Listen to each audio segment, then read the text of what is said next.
Good evening guys! Welcome back sa aking YouTube channel. For today's video, check natin ang 2024 Honda City 1.5 RS CVT Ignite Red Metallic. Guys, ito yung top of the line variant ng ating Honda City. Ang kanyang price is 1,128,000 pesos. So tour ko na kayo ngayon sa ating featured unit for today. So guys, dito mo tayo sa front portion ng ating facelift or MMC na Honda City, which is na launch last July 2023. Naka LED headlights sa tayo with daytime running lights, LED fog lamps, RS design front grille. Then sa front accent garnish natin guys, it's more on carbon type. Then sa lower front bumper natin is diamond shape. Then ang maganda nga pala dito guys, doon sa fog lamps natin meron siyang garnish which is continuous dito sa ano natin, sa ating front lower bumper. So kung mapapansin nyo guys, dito sa front bumper natin, sharp na yung middle. So yun yung naging minor change natin dito sa front portion. Then the same time, pag RS design, yung ating upper portion glossy black na. And iba na rin ang shape ng RS emblem natin. Pakita ko lang ulit ang ating front portion. So meron na siyang resemblance or similar look doon sa 10th gen na Honda Civic.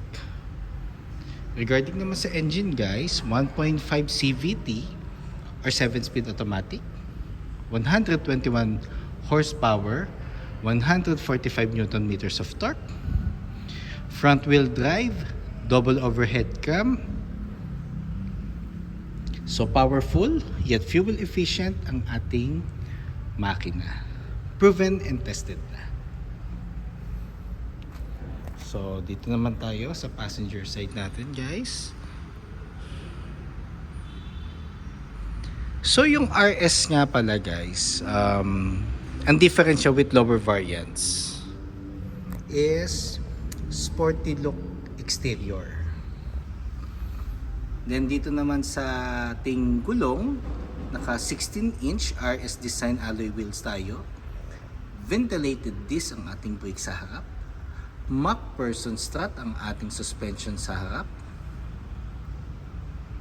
134mm ground clearance. Meron na rin tayong additional side skirt to give a sportier look palalo sa ating Honda City RS. Then door integrated side mirrors, so iwas blind spot. The same time, glossy black ang ating upper portion for the side mirror cover. Then dito na rin yung kanyang side turning lights. So mas visible tayo sa daan, lalo na pag nag-hazard tayo or nagta-turn signal. Then body color na ang ating door handles with smart entry na nga rin pala siya guys.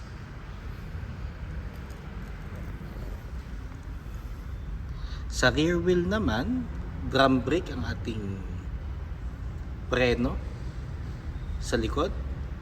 Then torsion beam ang ating suspension naman guys sa rear. Then meron na rin siyang factory rust proof. So lahat ng units natin guys, pag dinistribute ni HCPI or ni Honda Cars Philippines sa bawat dealership, meron na siyang factory rust proof. Then shark fin antenna, glossy black. Pakita ko lang ulit guys ang passenger side, the same time ang ang back portion. So kung mapapansin nyo, ang back portion ng ating Honda City RS, actually maganda. The same time, yun nga, sporty, the same time premium design. And dito naman sa ating upper portion for the rear is meron tayong duck type na glossy black spoiler. Then meron tayong RS emblem. Then LED ang ating tail lights. At kung mapapansin nyo guys, glossy black ang upper portion ng ating tail lights. And ang tail lights natin guys, extended siya hanggang dito sa side. So yun yung nag-outstand sa mga competitors siya sa market. So even safety features, syempre hindi magpapauli ang Honda. Then meron na rin siyang reverse camera. Then sa rear bumper natin guys, meron na siyang diffuser na carbon type. Makita ko lang din yan. So sporty look, the same time meron siyang reflector. Ang ganda, di ba? So mas ma-appreciate nyo siya pag nakita nyo siya ng actual. So dito naman tayo sa center portion. So buksan ko lang guys yung ating compartment. Regarding compartment guys, 519 liters of cargo space. One of the best assets ng Honda City. Even sa mga previous models nila, ito talaga isa sa mga advantage niya. Which is very helpful sa mga unit owners. Then spare tire natin guys is donut type.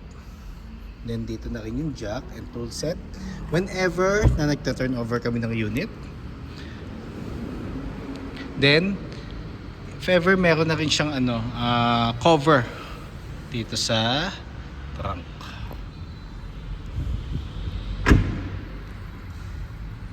Kita ko naman yung driver's side natin.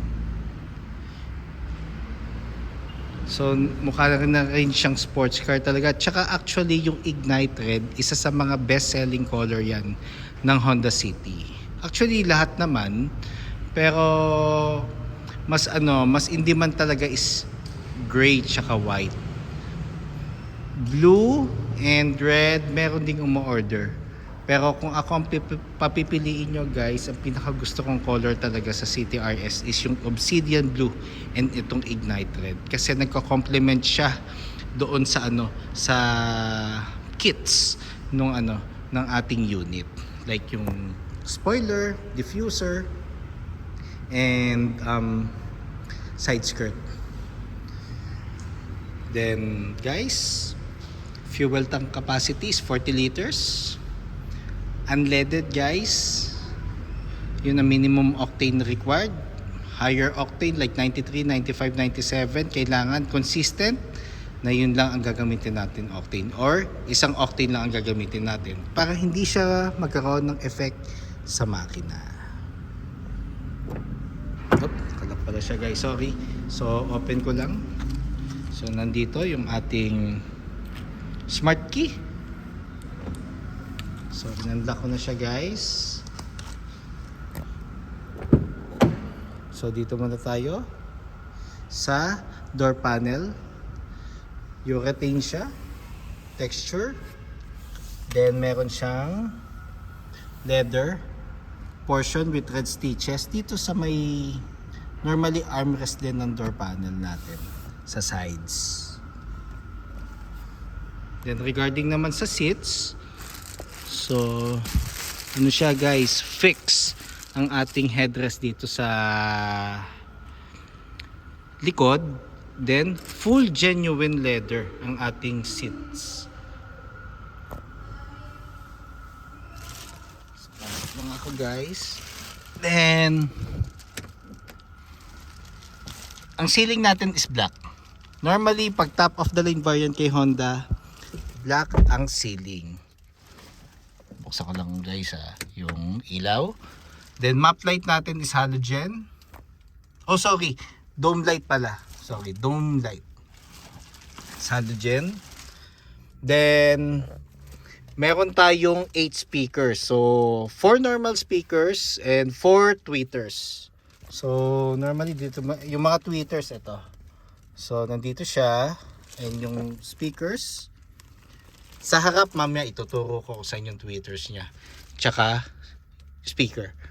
Then middle section natin guys is meron tayong aircon vent. Then meron tayong dalawang power outlet na 12 volts.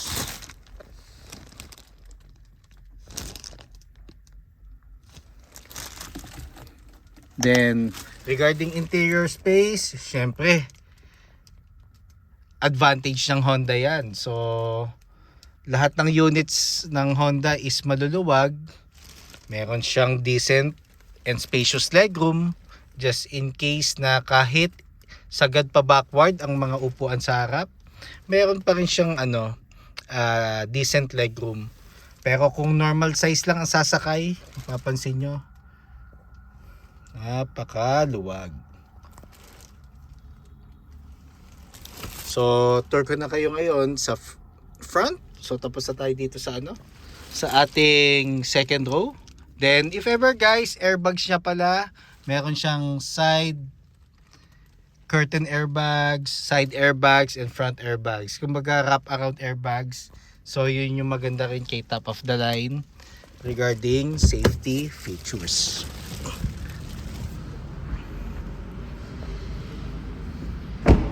So smart entry na rin siya guys. Pag smart entry, hindi mo na kailangan gamitin ng susi. Basta ang susi mo or smart key mo is nasa pocket or nasa bag. Within reach siya ng ating Honda City. So pag gusto mong i-lock unit, press mo lang tong black button sa door handle. So pag umilaw siya, yung mga side mirrors, then headlights and taillights, it means sarado na ang pinto. Pero pag hindi pa siya umilaw at wala ka narinig na sound, it means may door pa na hindi sarado. So para ma-check natin kung nakalock na yung doors dito sa second row, kasi ang pag-open naman ng ating unit or ang pag-unlock ng mga doors is lalagay mo lang yung kamay mo sa door handle.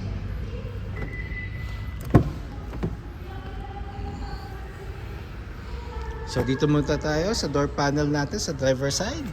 So ito yung buttons niya. So ito yung power folding side mirrors, side mirror itself, kanyang knob, central door lock, then window lock, then for the windows. Dito naman sa harap guys, hindi ko pala nasakay yung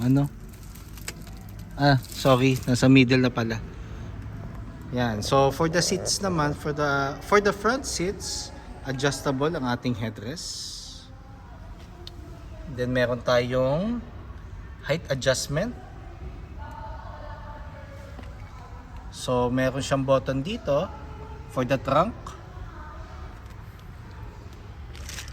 Sa lower portion naman, sa may halos tabi na footrest, andito yung gas lid and for the hood. Then ang pedals natin is RS na. RS design pedals.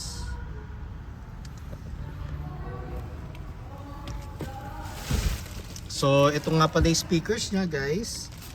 Plastic lang. And ito yung tweeter sa harap. So may ambient light siya guys. So pag sinara natin ang door, meron tayong welcome symbol na RS logo. So buksan ko lang guys yung map light para at least maliwanag lang.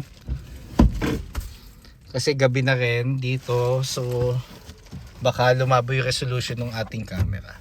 So ano ko lang, so ano siya. So ang steering wheel natin is tilt and telescopic. Ibig sabihin, pwede ko siyang i-forward and back. up and down. So pag nakuha ko na yung angle ng steering wheel na gusto kong gamitin, ilalak ko lang siya dito. Pero normally pag nagda-drive ako guys, gusto ko buo yung panel. So pinakamataas. So depende naman yun kung saan kayo komportable. So dito na tayo guys sa steering wheel. So leather cover na ang ating steering wheel with red stitches.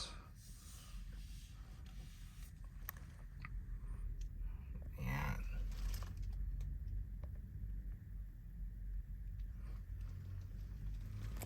Then audio control, hands-free telephone assist, adaptive cruise control, and for the Honda Sensing, yung busina guys, paddle shifters.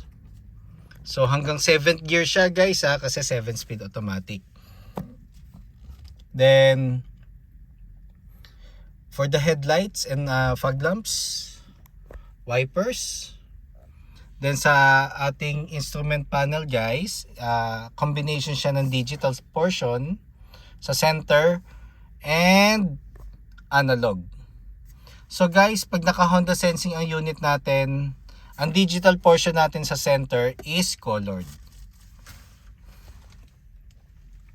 Then push start button na siya.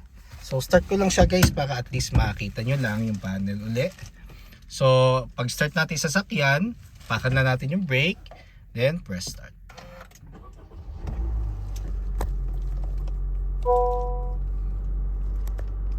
So ayan, colored ang ating panel, ambient light, then meron tayong gear indicator dito sa left side. So dito naman tayo guys sa head unit. So touchscreen audio unit tayo, 8-inch with Apple CarPlay and Android Auto Ready. So wireless tayo guys wireless. So lahat ng automatic transmission from S, V, and RS guys, wireless na ang ating Apple CarPlay. Then aircon buttons natin guys, ito yung on, ito yung fan, ito yung thermostat, ventilation, then meron tayong defogger, then circulation. Normally mas maganda lagi naka-on top para at least yung circulation ng hangin is sa loob lang. So pag ito kasi naka-off, so possible mahigop ng air conditioning system yung hangin sa labas. So kung may foul smell, papasok siya sa loob ng unit. Then meron tayong 2 USB port, power outlet.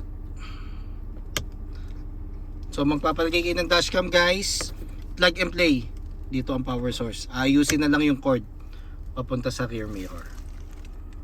Then meron tayong 2 cup holders.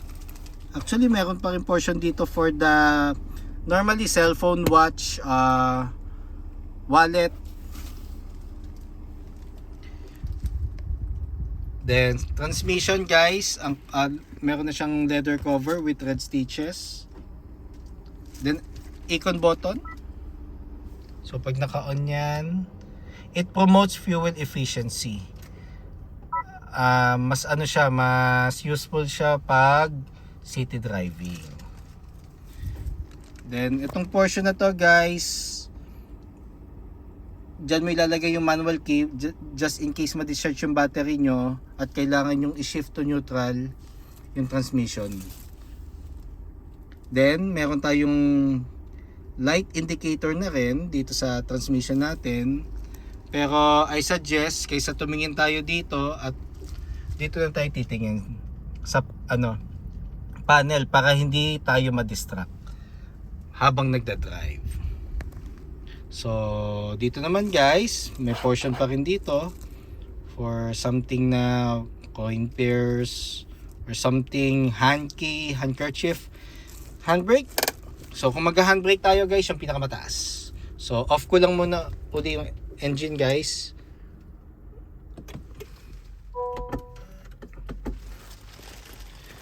Then meron tayong armrest which is very useful lalo na pag mga long drive. It relaxes the spirit ng driver lalo na pag inaantok na siya. Then leather na rin ang ating guys, ang ating armrest with red stitches. Console box. So guys dito normally mga cord, yung mga adapter, coin purse, candy guys, mas maganda maglagay kayo ng candy. Then if ever yung mga car scent, normally pag mas maganda yung in-can, yung mga air dispenser compare sa mga oil base. Kasi pag oil base may tendency talagang higupin ng aircon system natin yan at possible magbabara yan sa pinaka tube ng aircon, which is nangyari sa akin before. So ang pinaka safe is yung mga yung mga lata para hindi siya nag-evaporate sa pinaka aircon system natin. Then ito yung ating passenger seat. Then equipped na nga rin pala to guys ng Honda Sensing. So ang Honda Sensing guys, available siya across all variants ng Honda City, which is advanced safety technology ng Honda. So it's more on, it promotes the right driving habit. So baka magulat kayo, meron siyang isang feature which is lane keep assist. So ang lane keep assist, ang ginagawa niya, nagse-self maneuver yung steering wheel sa lane. So nadidetect niya. Normally kasi ang Honda Sensing is nandito sa taas na to. Then meron siyang road departure mitigation. So ang nun, mga sir, mga ma'am, pag hindi ka nag-turn signal at nag-switch lane ka, normally magwi-wiggle ang steering wheel mo. So parang maglalaban siya. Pero eventually tutuloy pa rin naman siya. So yung vibration or yung wiggle, nino-notify ka lang niya na mag-turn signal ka muna before ka mag-switch lane. For rin yun safety purposes. So kasi normally dito naman may mga times talaga na kahit gaano tayo kaingat at very alert tayo na mag-drive at right driving habit, minsan nakakalimutan natin. Lalo na pag tumingin tayo sa side mirror at medyo malayo pa yung sasakyan. So naging na rin lang yun, habit talaga. Pero ngayon meron na tayong mga technology na ganito na it reminds us na maging alert. The same time sundin natin yung right driving habit. So yun yung pinopromote ng Honda Sensing. Then dito naman sa dashboard guys, ang nabago lang is meron siyang maroon accent hanggang doon sa aircon vent doon sa may passenger side. And then glove box, which is dito nyo ilalagay ang ORCR, which is Xerox copy lang naman, insurance policy just in case you have a hard copy, then warranty booklet and owner's manual, that dito nyo lagi ilalagay para at least kung magpapaservice kayo guys, dyan na lang kayo titingin. So mas maganda nga pala nakalimutan ko na yung sasabihin ko, yung just in case na nagpalit din kayo ng battery. So dito nyo rin lagay yung warranty ng battery nyo para at least kung ma-discharge ang battery nyo at kailangang i-check, pa rin siya, pwede siyang palitan. Ang battery nga pala natin guys is 1 year warranty lang. So just in case magkaroon ng problem ang battery natin, pasok sa 1 year, lapit nyo lang sa amin. Pero pag lumagpas na siya ng 1 year, it's either mamili ka na ng brand. Pero I suggest and I highly recommend Amaron brand kasi yun ang gamit ko sa unit ko. And sa mga BRV and city owners, kasali kasi ako sa mga club nila, yun din may mga nagre-recommend na Amarron. So the same time guys, ang service nga pala or PMS ng Honda, which is ang advantage niya, every 6 months or 10,000 kilometers. So twice a year lang. So mas less visit tayo sa sa kasa.